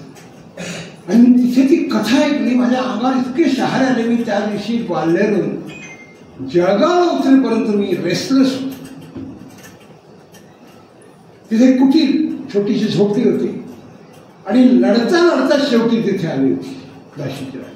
मी आता त्याचं विवरण फार करते माझ्या मूळ मुद्द्याकडे येण्यासाठी. आणि तिने तिथे कोणी साधू पुरुष राहत होते त्या कुटीत. त्या साधू पुरुषांना विनंती अशी केली की मी आता लढू शकत, मी जर्जर झालेली आहे. माझी एकच विनंती आहे, माझ्या शरीराला इंग्रजांच्या पैकी कोणाच्याही व्यक्तीचा स्पर्श होता का, माझ्या मृत शरीराला. विचार करू शकतो. घरी गेल्यावर मी सांगितलेल्या प्रसंगातल्या उच्चतेविषयी विचार करा. ही आमची भूमिका आहे, हे आमचं तत्व आहे. म्हणून हा देश माता आहे. मातृत्वाच्या भावनेने बघण्याची भूमिका, याला मातृत्व म्हणतात. म्हणून brothers and sisters of America असं म्हटल्यानंतर टाळ्या वाजवण्यासारखं काय. इथे आपण भारताला सुरुवात अशीच करतो ना. इथे का नाही वेगळं वाटत? कारण इथल्या रक्तातला डीएनए वेगळा आहे, तिथल्या रक्तातला डीएनए वेगळा होता. म्हणून त्यांना असं वाटलं की Swamiji is calling us in the relation just like brother and sister, not like a friend, not like ladies and gentlemen. Because ladies and gentlemen are the words which are attached to the skin, and brothers and sisters are the words which are attached to the heart. हे कोण निर्माण करू शकतो? हे शिक्षक निर्माण करू शकतो. शिक्षक वर्गातला जिजामातेने हे शिकवलं ना छत्रपतींना. छत्रपती शेजारी बसलेले असायचे आणि जिजामाता एखाद्या असलेल्या त्यावेळेच्या कोणत्या तरी आजच्या भाषेत बोलायचं तर खटल्याचा निर्णय द्यायचे आणि छत्रपती ते पाहिजे. मग छत्रपतींच्या जीवनामध्ये आईने केलेली भूमिका ही शिक्षकाची. हा भारतीय शिक्षक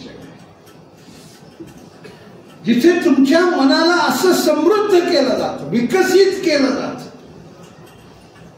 उन्नयित केलं जातं,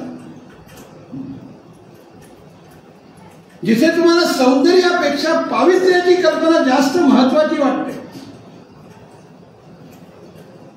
जीवन तुम्हाला महत्वाचं वाटतं, अशा प्रकारचा संस्कार करणारा म्हणून जो असेल तो शिक्षक. आणि ही भारतीय परंपरा आहे. रडत काय बसलास, थंडीत गंगेतून आंघोळ करून आलास आणि कुडकुडतोस, माझ्या मुलाला हे शोभत नाही, जा माझ्याजवळ, मी काही तुला अंग पुसण्यासाठी कपडा सुद्धा देणार नाही, असं विष्णुगुप्तांच्या आईने, म्हणजे विष्णुगुप्तानंतर चाणक्य झाले, त्यांचं मूळ नाव विष्णुगुप्त आहे, मुलाला सांगितलं तू ज्याने धनानंदाचं राज्य उलटवून टाकलं. आणि पुन्हा एक लक्षात घ्या, राज्य उलटवून टाकलं, राज्यावर चाणक्य नाही बसला, हे भारतीयत्व आहे.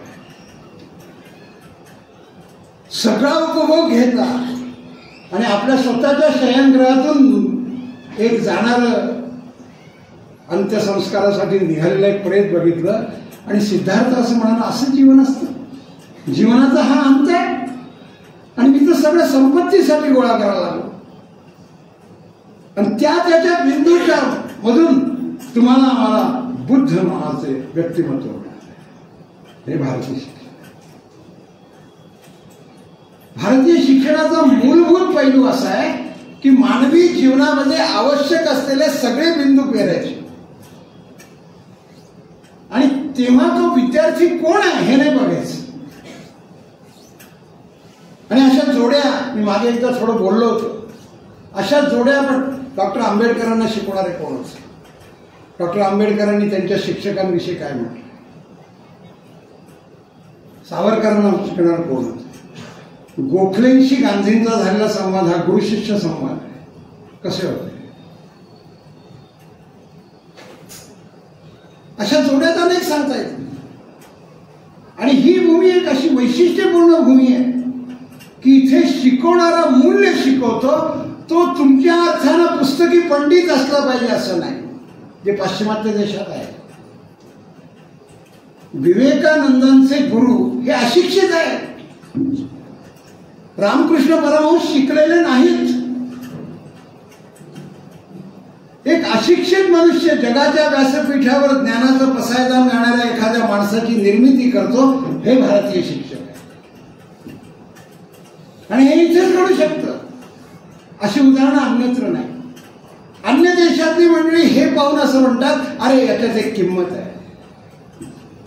ज्याला ज्ञान घ्यायचं असतं ना, त्याने ज्ञानापेक्षा कोणत्याही गोष्टीला महत्व देऊ नये असं जो विद्यार्थ्याला शिकवतो तो शिक्षक असतो. कालिदासाला एकदा घेऊन चालले तर त्याला पालखीतून घेऊन चालले. फार संस्कृतचा तो श्लोक फार चांगला आहे. आणि कोणीतरी असं विचारतो की ओझं फार झालेलं दिसतं, कोणीतरी वाहत आहे ते ओझं, तो ओझं फार झालेलं आहे. कालिदासाचं उत्तर फार छान आहे बरं का. तो म्हणले त्या पालखीच्या वजनाची मला चिंता नाही आहे, मला चिंता तुम्ही आता जे संस्कृत बोललात ते जरा व्याकरणात अशुद्ध आहे त्याची जास्त चिंता आहे. आणि हे भारतीय परंपरेचा विषय पाश्चिमात्यांनी घेतला आहे. आईन्स्टाईनचा विद्यार्थी, आईन्स्टाईनला 2 नोबेल पारितोषिक मिळाल्या. व्हाईट सरांनी आईन्स्टाईनचं उदाहरण सांगितलं आहे. एका बस डेपोवर उभा असतो, बस येण्याची वाट पाहतोस आणि तो असा तरुण असल्या कारणामुळे तो परिचय त्याला विचारतो, आपण कोण, आपण परिचय करतो कुठे भेटलं. तो एकदम जोरात सांगतो असं कॉलर टाईट करून, I am the professor of physics. आता त्याचं दुर्दैव असं की प्रोफेसर ऑफ फिजिक्सला आईन्स्टाईन माहित नाही आणि तो प्रोफेसर ऑफ फिजिक्स आहे. आईन्स्टाईन तर रागवत नाही. मोठी माणसं चुका दाखवताना रागवत नाही भारतीय शिक्षक. तुला अक्कल नाही असं नाही म्हणत. असं बोलतात का मोठ्यांशी, असं नाही म्हणत. म्हणून तो विचारतो तुमचा परिचय सांगा. आईन्स्टाईनचं वाक्य आहे, आपण आपल्या मुलांना घरच्यांना सांगावं असं. आईन्स्टाईन असं म्हणतो, my name is Einstein, I am the student of physics.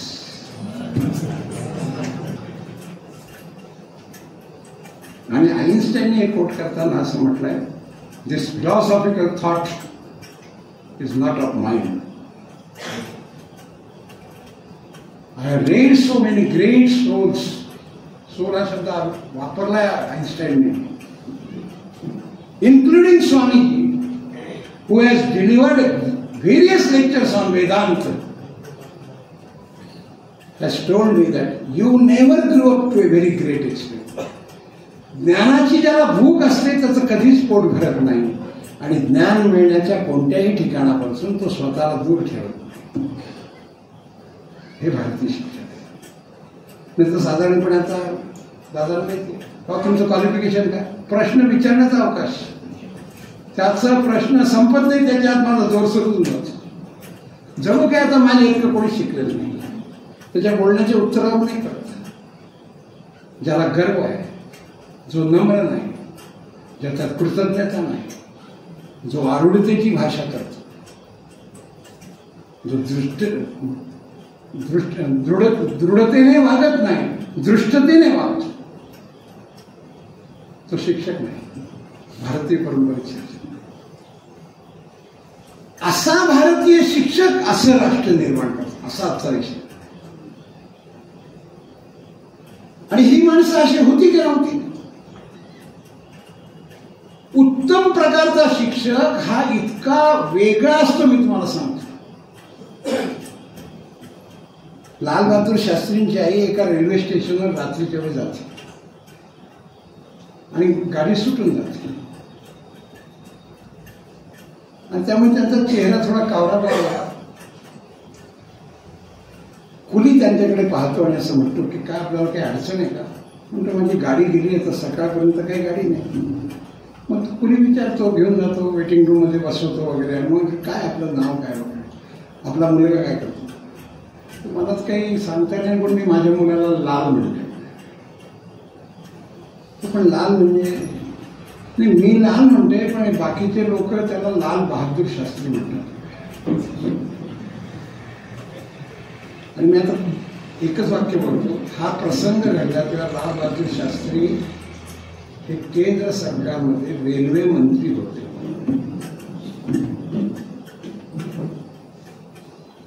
वाक्य मी बोलत नाही. आता ग्रामपंचायतीत साधं निवडून आलो, सरपंच लांब आहे, माझं चालणं बदलतं, बोलणं बदलतं, काय काय बदलतं. आणि लालबहादूर शास्त्रींच्या आईला ते चरकलेच, त्यांनी खात्री केली हे शिक्षक. आणि म्हणून लक्षात ठेवा, एक अपघात झाला मग लालबहादूर शास्त्रींनी राजीनामा दिला. आता रेल्वेचा अपघात आहे, काही मंत्र्याची 100% जबाबदारी नाही. रेल्वेचा अपघात अनेक कारणाने. आणि पुढचं वाक्य महत्वाचं आहे, नेहरूंनी विनंती केल्यावर सुद्धा त्यांनी राजीनामा परत घेतला.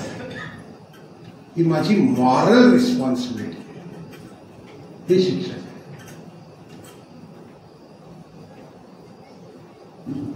डॉक्टर रघुनाथ माशेलकरांचे गुरु VL राव यांना भारत सरकारच्या वतीने मोठं पद देण्याचं जाहीर केलं आणि पंतप्रधानांच्या कार्यालयातून निरोप आला की या दिवशी कार्यक्रम आहे, आपण कृपया या. मी खूप वेळा असं म्हणतो, म्हणजे पहिली गोष्ट घडणार नाही, पण तात्पुरते आपण मान की असा निरोप मला आला. तुम्ही सोनवणे सरांना फोन करून सांगितलं 4 तारखेला दिल्लीला बोलले, मी आता व्याख्यानाकडे येत नाही, असं मी माझं सांगेन, इतरांचं नाही मी बोलतो. तर ते राव असं म्हणाले की मी येणार नाही कार्यक्रम. भारतीय शिक्षण पद्धती आणि उद्याचा विकसित भारत अशी साधारणतः 22 व्याख्यानं माशेलकरांची संग्रहित केलेलं पुस्तक आहे. त्या पुस्तकाचे आपल्याला वाचायला मिळेल, कदाचित इथेही मिळेल आपल्या वाचनालयात. का नाही येणार मग तुम्ही? त्यामुळे त्या दिवशी माझ्या विद्यार्थ्याची वाहवा आहे. PhDच्या अगोदर एक तोंडी परीक्षा घेतली जाते, बहुतेकांना माहीत असेल, पण मी तरी खुलासा आहे. कोणीतरी मग आपल्या पद्धतीने सांगतो, आपण ती वायवाची तारीख बदलून राहतो. मलाच चालणार नाही वायवाची तारीख बदलली. तुम्ही ना करा. माझ्या विद्यार्थ्याची वाहवा आहे, मी तुमच्या सत्काराला येणार नाही.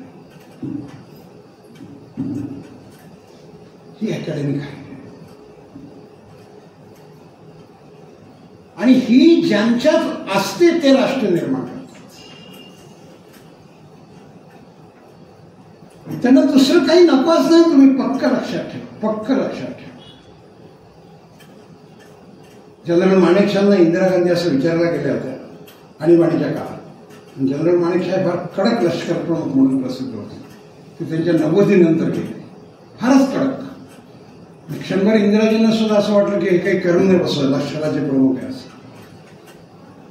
खड्या आवाजामध्ये इंदिराजींना सुनावण्याची ताकद माणेकशॉंमध्ये होती आणि त्यांनी सांगितलं की तुमच्या मनातला विचार बरोबर नाही. मी माझ्या ज्या पदावर काम करतो त्याचं सगळं मॉरल चालू मला माहिती आहे आणि असंच जगायचं असतं हे माझ्या शिक्षकांनी मला शिकवलं.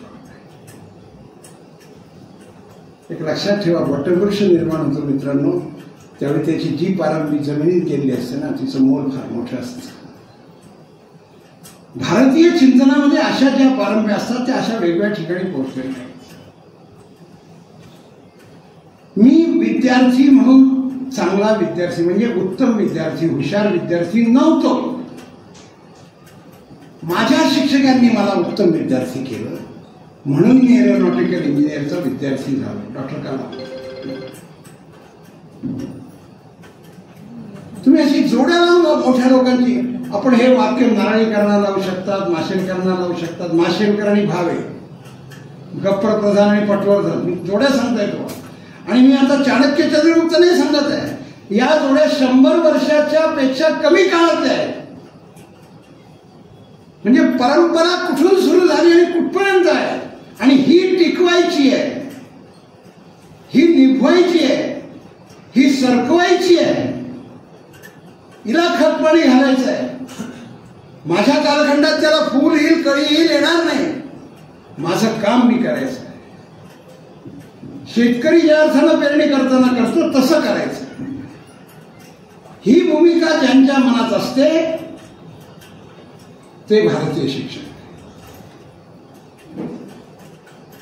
वेळेची किंमत असली पाहिजे. मगाशी यक्षला विचारलेल्या एका प्रश्नाचा उल्लेख आबांनी केला. आबा प्रास्ताविकात पुष्कळ भाषणाच्या उगमात भाषणात मांडण्याचा विषय बोलून टाकतात आणि वस्तुस्थिती आहे की या वस्तुस्थितीमध्ये ही जाणीव अशी निर्माण करते आपल्या सगळ्यांच्या बाबतीमध्ये की आपण या पद्धतीने पुढे गेलो पाहिजे असं आपल्याला शिकवतं. तुला वेळेची किंमत पाहिजे, तुला कमिटमेंटची किंमत पाहिजे, तुला ऑनेस्टीची किंमत पाहिजे, तुला कोणतेही प्रलोभन होता कामा नये, तू निर्मोही राहायला पाहिजे, तू निरहंकारी राहायला पाहिजे, तू निष्कलंक राहायला पाहिजे. किती दिग्गजांना मी कलंकित झालं पाहतो. विद्वत्ता माणसाला निष्कलंक ठेवू शकते असा विद्वत्ताही दावा करू शकत नाही.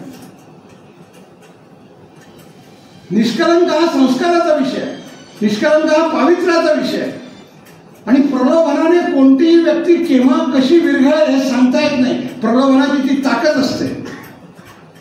रामशास्त्री प्रभूंच्या पत्नीला पेशवे दरबारात बोलवतात आणि मोठा सत्कार करतात. सत्कार कोणता करतात? साध्या आता आपल्या घरगुती भाषेत बोलायचं ते साडी चोळीने ओटी म्हणतात आणि पेशव्यांच्या दरबारात असं सांगितलं हा वेश बदलून तुम्ही तुमच्या घरी जा. रामशास्त्री प्रभूंनी पुस्तक लिहिलेलं आहे. त्या पुस्तकाचे शीर्षक आहे निस्पृह जरूर वाचावं. जरूर वाचा असं मी माझ्यापेक्षा वडीलधाऱ्यांना सांगणं बरोबर नाही, पण आपल्या घरात वाचायला द्या, पुढच्या पिढीला वाचायला द्या. आपली पत्नी घरात आल्यानंतर रामशास्त्री प्रभूने काहीतरी लिहित बसलेले आहेत. नंतर पत्नीकडे कोण म्हणतात? आपल्याला कोण पाहिजे? आपण कोण? बायकोला म्हणतो बरं का, म्हणून तुम्हाला ओळखलं नाही का? म्हणतात नाही ओळखलं. त्याचं कारण काय? सगळे दागिने आहेत. जाडं भरडं लोबडं सोडून एखादी पैठणी नेसली, अंगावर कधी एक सुद्धा दागिना नाही मंगळसूत्राशिवाय, अशा असलेल्या महिलेच्या किंवा मातेच्या अंगावर सहस्र दागिने आले. रामशास्त्री प्रभूने असं म्हणतात, सत्तेला कोणत्याही पद्धतीने खरेदी करण्याची सवय असते. या सुंदर विधाने बघा, हे सुरुवात आहे. ज्याला खरेदी करावं तो खरेदी करता येत नाही याची खात्री पटली, त्याच्या आजूबाजूच्या मंडळींना खरेदी करण्याची पद्धत असते. पण एक लक्षात ठेवा, गुलाबाच्या फुलाला कितीही सौंदर्य परमेश्वरानं प्रदान केलेलं असतं,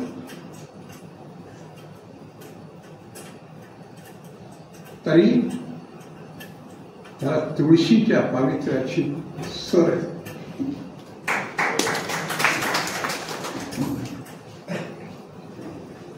तुळशी सुंदर आहे का? सुंदर या शब्दात मोडते तुळशी.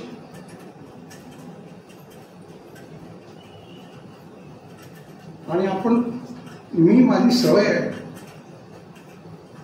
वाहिलेली जी फुलं आहेत ना त्याच्यातही देवाने फार गमतीशीर केलं आहे. कमळाचं विकसित फुल लक्ष्मीला आवडतं, हे बरोबर आहे, पण कमळ जे प्रथमतः असतं ते विकसित झालेलं आवडतं. याचं कारण ते संसारात रमत नाही म्हणून आवडतं.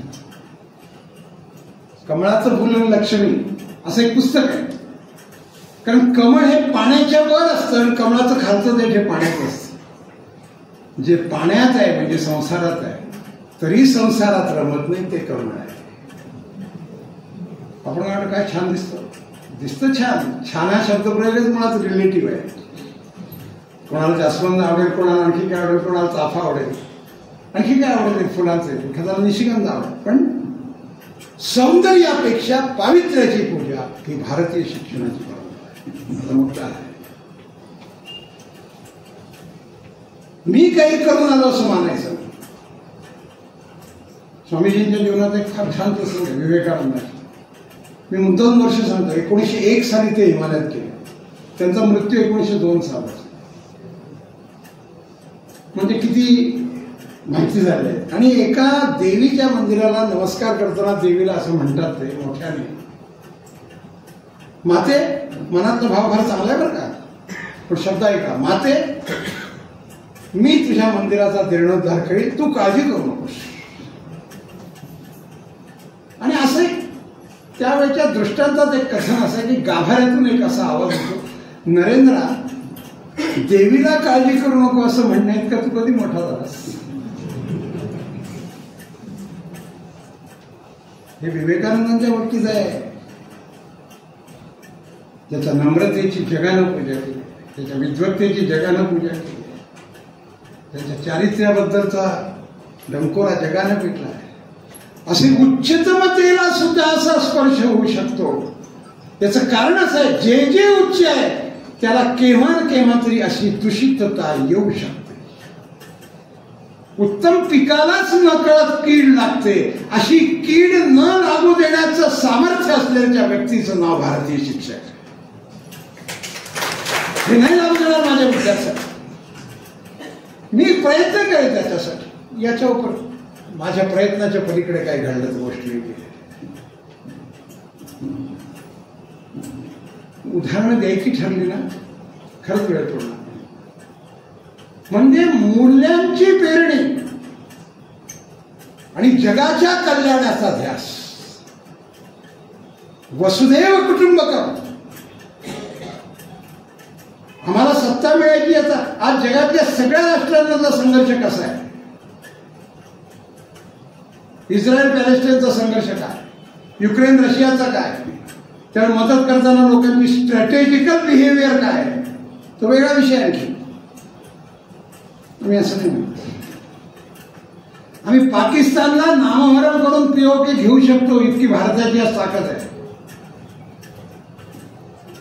शक्तीच्या साह्यानं दुसऱ्याला नमवावं ही भूमिका असलेले राष्ट्र हे नाही. भक्तीच्या साह्यानं समोरच्याला समजावून सांगावं असं या राष्ट्राचं नाव आहे. म्हणून भारताची या महारथाया सारे मिळून ओढूया. पायी गतीयन हाती शक्ती, हृदयी भक्ती जोड. मला त्याची पहिली ओळ फार आवडते. कोण रथी आणि कोण सारथी, कसली चर्चा ही वैयर्थी.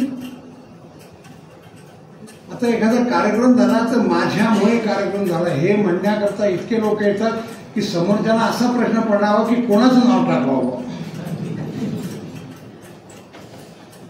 हे भारतीय तत्वज्ञान आहे.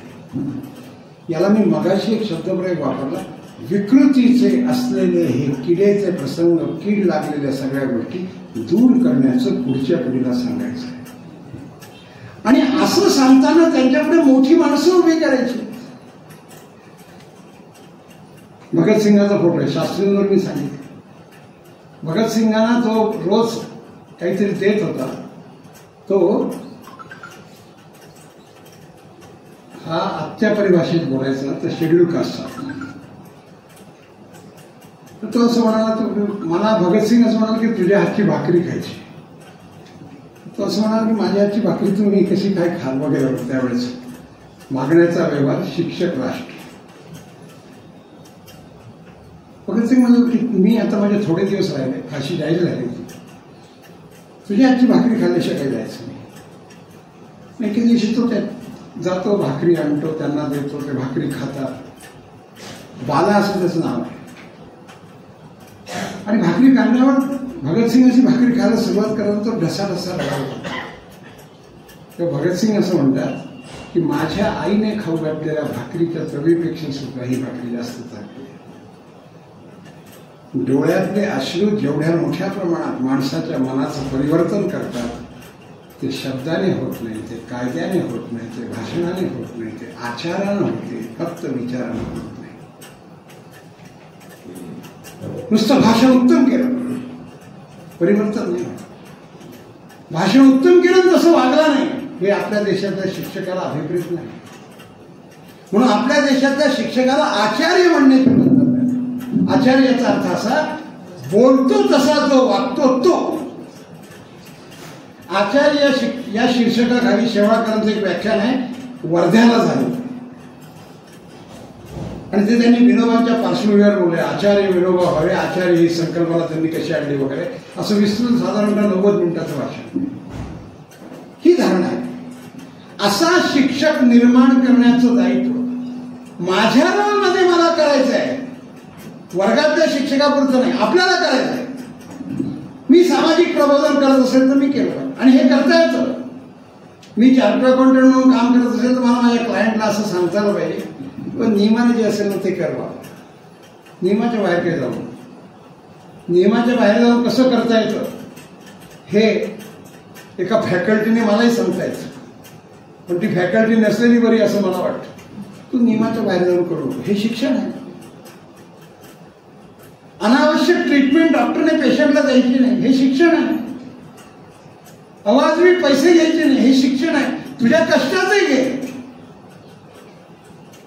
शंतनुराव किर्लोस्करांचा फार छान शब्द आहे, 10 रुपयाची वस्तू 12 रुपयाला विकली याला मी नफा म्हणतो, आणि ती 20 रुपयाला विकली याला मी शोषण म्हणतो. जेठ युगातला मराठी माणूस असं शंतनुरावांचं एक पुस्तक आहे. त्या पुस्तकातलं वाक्य मी तुम्हाला सांगितलं. मी शिक्षक आहेत ते. नाही तर काही वेळा आपण तर डॉक्टर आहे, आपण तर गव्हर्नमेंट ऑफिसला नोकरी करतो, आणखी आपण प्रत्येक जण वेगळंच करतो ना.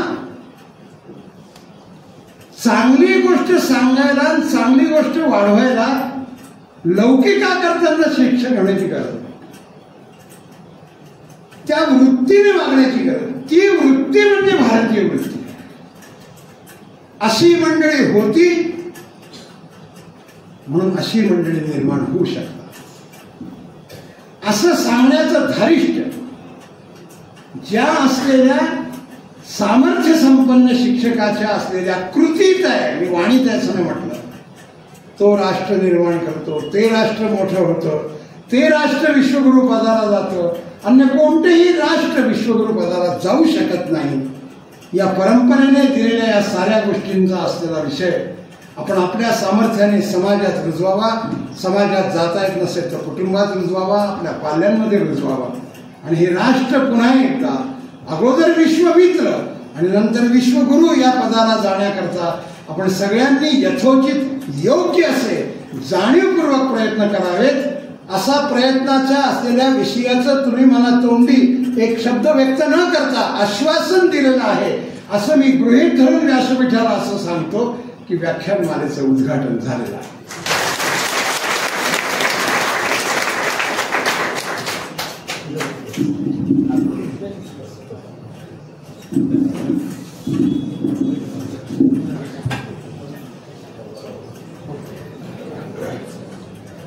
धन्यवाद सर. मित्रांनो, घडवणारी प्रक्रिया करणारा घटक म्हणजे शिक्षक. मातृत्वाच्या भूमिकेतून पाहणारा घटक म्हणजे शिक्षक. शिक्षक म्हणजे समाजाला योग्य दिशा दर्शक. शिक्षक मुलांचा सर्वांगीण विकास घडून सुसंस्कारित पिढी निर्माण करतात आणि हीच पिढी देशाच्या विकासात महत्वाचा वाटा उचलते. म्हणूनच राष्ट्र उभारणीचा मुख्य पायाच शिक्षक आहे असे मत मांडून सरांनी आपण सर्वांना मंत्रमुग्ध करून ठेवलं.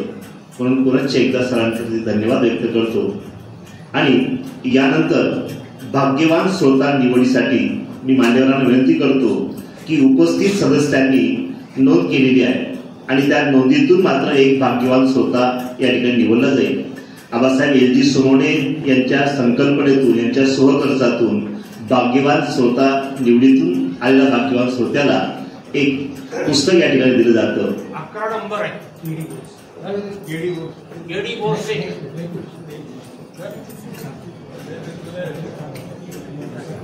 सॉरी, मागचं पान पाहिलं गेलं. संजीव शिंदे सर आहेत आजच्या पहिल्या पुष्पाचे भाग्यवान होते. या सर, आदरणीय संजीव शिंदे सर यांना आदरचे वक्ते प्राध्यापक प्रकाशजी पाठक सर यांनी भाग्यवान श्रोत्याचं पारितोषिक प्रदान करावं ही विनंती. सर्व मान्यवरांना विनंती करेन की आपण प्रत्येकाने येताना नोंद करावी, म्हणजे ज्याच्यातून आपण देखील भाग्यवान श्रोता ठरू शकतात.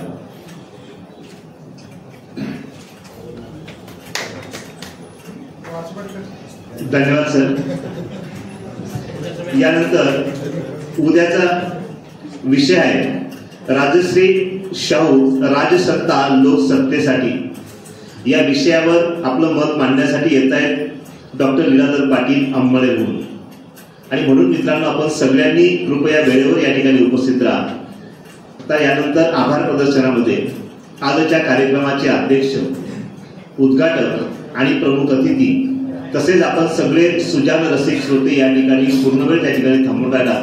आपलं सर्वांचं वाचनालयाच्या सांस्कृतिक समितीच्या वतीने हार्दिक आभार आभार आभार.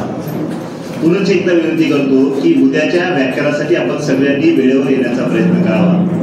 उद्याचा विषय आहे राजश्री शाहू राजसत्ता लोकसत्तेसाठी.